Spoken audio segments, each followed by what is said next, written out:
People think that The Bad News Bears was just a campy comedy about a bunch of Little League misfits, but the 1976 movie was so much more than that, so we selected it as our first film in movies that defined us.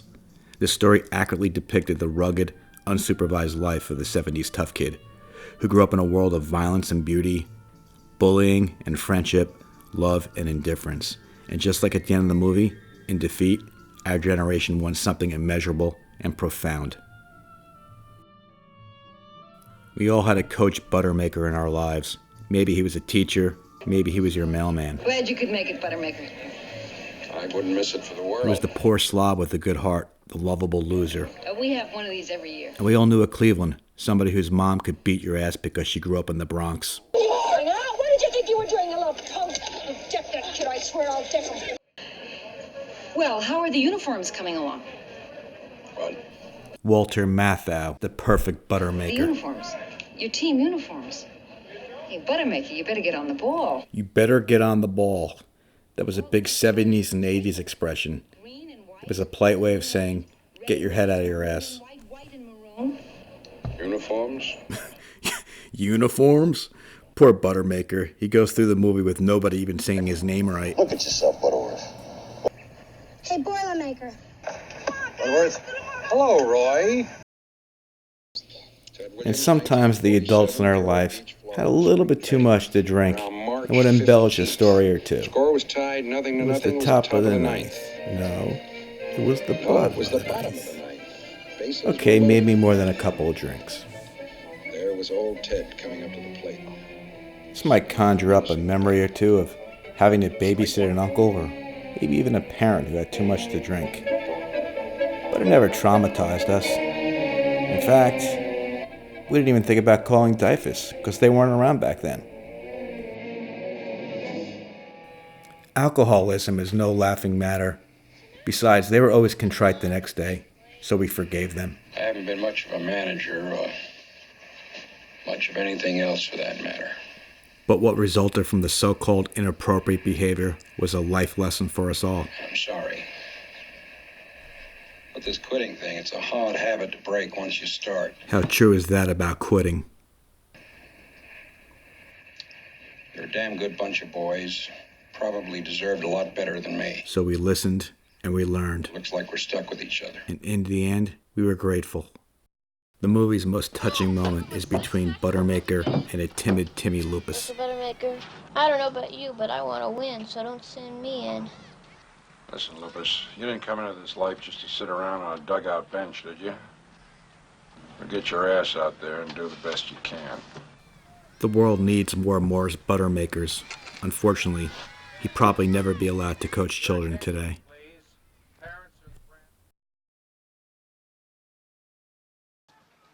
Timmy Lupus was a meek, fragile boy.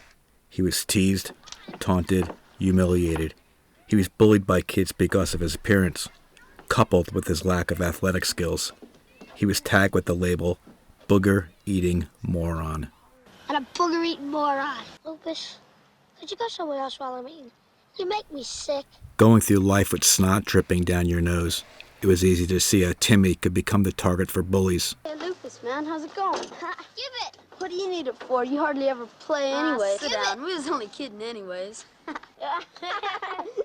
you see how that looks neat? Even though teammate Tanner Boyle often bullied Timmy, here he comes to his rescue. Hey, Joey, you hungry? You want my burrito? I wouldn't eat your burrito if you paid me to. Go on. We interrupt this playground fight for an anachronism. See the payphone on the wall? We drop a dime and call home to let our parents know we were still alive. Today, you have these. You think they provide freedom, but it's the opposite. With the smartphone, your parents have surveillance on you 24/7. And this fight?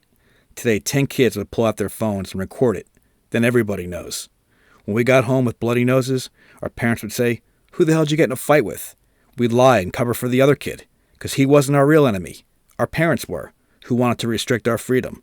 We'd answer, "I got hit by a car." They'd shrug and say, "We'll be more careful next time, dumbass." Ah, the 1970s. Although Tanner was a bully, deep down inside he felt sorry for Timmy Lupus, and he came to his defense when nobody else would. This was not uncommon in the 1970s. Bullies became friends. Kids naturally worked things out without adult interference. And we were the better, the stronger for it. You might ask yourself, how did a boy like Timmy Lupus get out of bed in the morning in such a hostile environment? The simple answer, he just did. Even the weaker kids back then were grittier, tougher, and they possessed an inner resolve to be a part of something bigger than themselves. Timmy Lupus hung in there, and he became a part of something bigger than himself. He became a bear. Thanks. Nobody ever stuck up for me before. Well, Lupus, if you wiped your nose once in a while, people wouldn't give you so much crud all the time. And then a miracle happened. Acceptance. Even Coach Buttermaker, who wanted to win at all costs, did the right thing and put Timmy in with the game on the line. Never underestimate the power of hope in a young person's life and the power of belonging to something bigger than yourself.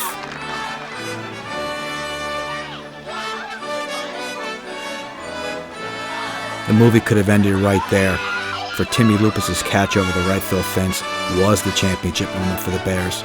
It was the triumph of good over evil, of hope over despair. Amanda Wurlitzer, who was played by young, beautiful actress Tatum O'Neal, was being raised by a single mom. Precocious at 12 years old, Amanda is in search of a father figure. She finds that man in her mother's ex-boyfriend, and Bears coach Morris Buttermaker. With a girl on the pitching mound and a drunk for a coach, the two rock the status quo of the conservative league. Okay, let's get your elbow in there. The water sure is cold. Don't worry about it. I got a smear there. Will you listen to me and forget the elbow? Gotta hold down the swelling. It's not that Used to happen to me all the time. Buttermaker. All right, shoot. Well, I invited my mom to the game tomorrow. You did, huh? Well, that's nice. It's the last game of the year, you know. Yeah, fine. Got a big surprise for you after, too. We're all going to dinner. What? And after that, we're going to the drive-in movie. It's a double feature. Let's play it by ear, see how... Amanda is searching in life for fatherly love and affection, and she's searching for a happy, functional family. Amanda, you know damn well that your mother and I don't get along, so we're not going to dinner or a movie or anywhere else together. Do you understand? And just keep your elbow in the water. Well, then just you and I'll go. Yeah, right. You and I will take the whole team out, get some hamburgers or some pizza or something. Well, I was just thinking us. Just us, no? But Buttermaker is a fractured, flawed man and wants no part of it for fear that it cannot deliver. Well, then maybe we could go horseback riding or something, and maybe to a matinee. Yeah, we'll see. How does it feel? Why do you always change the subject? You're always pulling that As number far on as me. I'm Just concerned, quit the it. subject is your arm. You're pitching tomorrow. But what about after tomorrow? It's hard to believe that this was a children's movie back in '76 with such mature themes as the loneliness of belonging to a broken family. Look, Amanda, you're a terrific kid. You shouldn't be hanging around with me. I mean, I'm an old, broken-down, third-rate ball player. I like to drink too much. I like to smoke my cigars without anybody bothering me, including you. I'm happy that way. I'm a bum. No, you're not. You taught me how to pitch. You taught me how to... God damn it! Can't you get it through your thick head that I don't want your company? If I did, I would have looked you up 2 years ago. I wouldn't have waited 2 goddamn years. Did you ever think of that? That's where you feel fine. The heartbreak of Amanda's rejection is tougher to watch than any politically incorrect ethnic slur or vulgarity that the movie has become infamous for. And since we have all felt the pain of rejection in our life, Amanda's tears become our tears.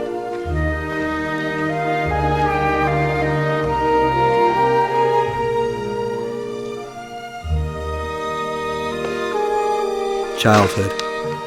Nobody escapes from it unscarred.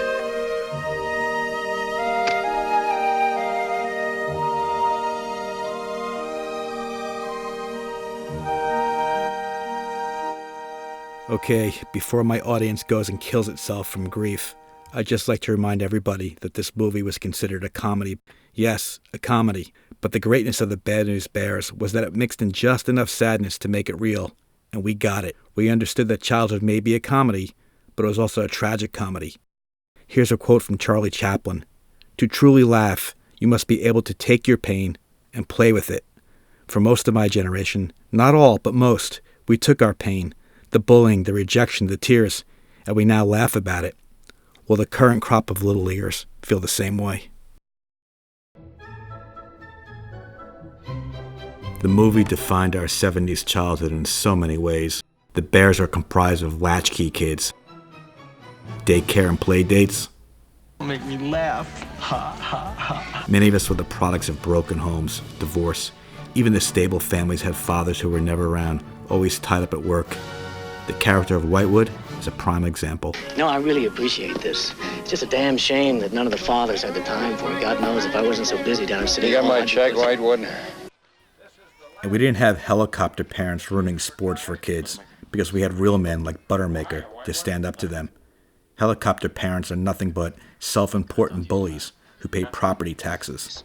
They muscle in to intimidate school teachers, store clerks, Little League coaches. Is it really necessary to send in that lupus kid now? And then when their passive-aggressive tactics don't work, they hire a lawyer, as did Whitewood. Watch Buttermaker stand up to him, the only one to do so. Well, everybody on my team gets a chance to play. Oh, come on. Don't give me that righteous bullshit this afternoon. Now get back to the stands before I shave off half your mustache and shove it up your left nostril. Here comes the classic beta male response. Just like the Bears, we were mostly gritty, tough kids, girls as well as boys. We were either Tanner or Tatum. I told you not to swing, you idiot! Get back here, move it! And our coaches were rough around the edges, cursing and kicking. It was all part of our upbringing. You had to be tough. You simply had no choice. What's the matter with you? Next time I tell you to do something, goddammit, you do it or else you're off this team.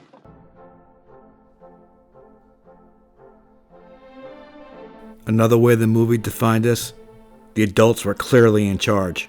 Whenever a kid acted like a little shit, as did Engelberg in this scene, the adult responded like this. All right, I don't know who the hell you are, but sit down and shut up. And you know what we did when we were told to sit down and shut up? We sat down and shut up.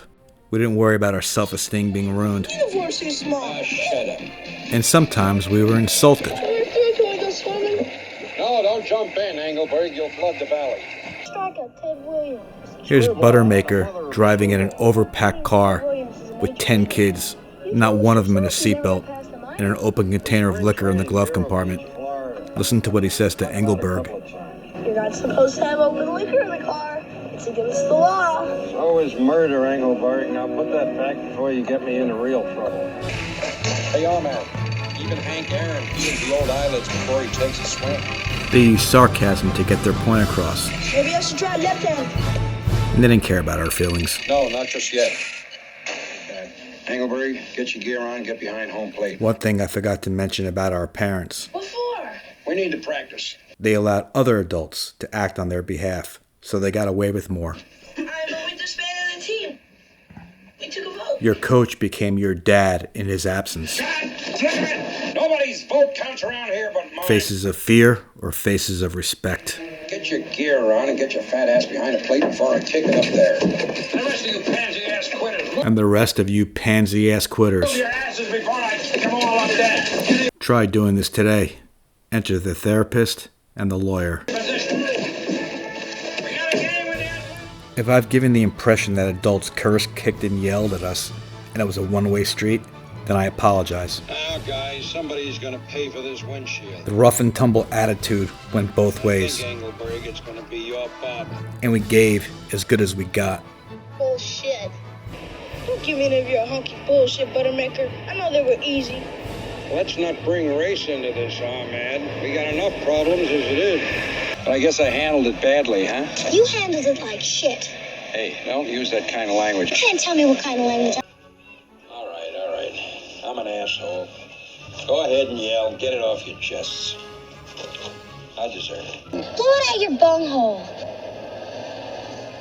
What if you guys played a little better? You wouldn't have to cover up for you all the time. Look, woman, don't you be going and telling us how to play. Yeah! Well, if it isn't Ingo Puke again.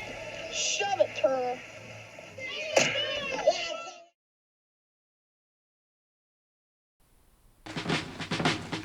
If everybody loves a winner, then why don't we root for the Yankees?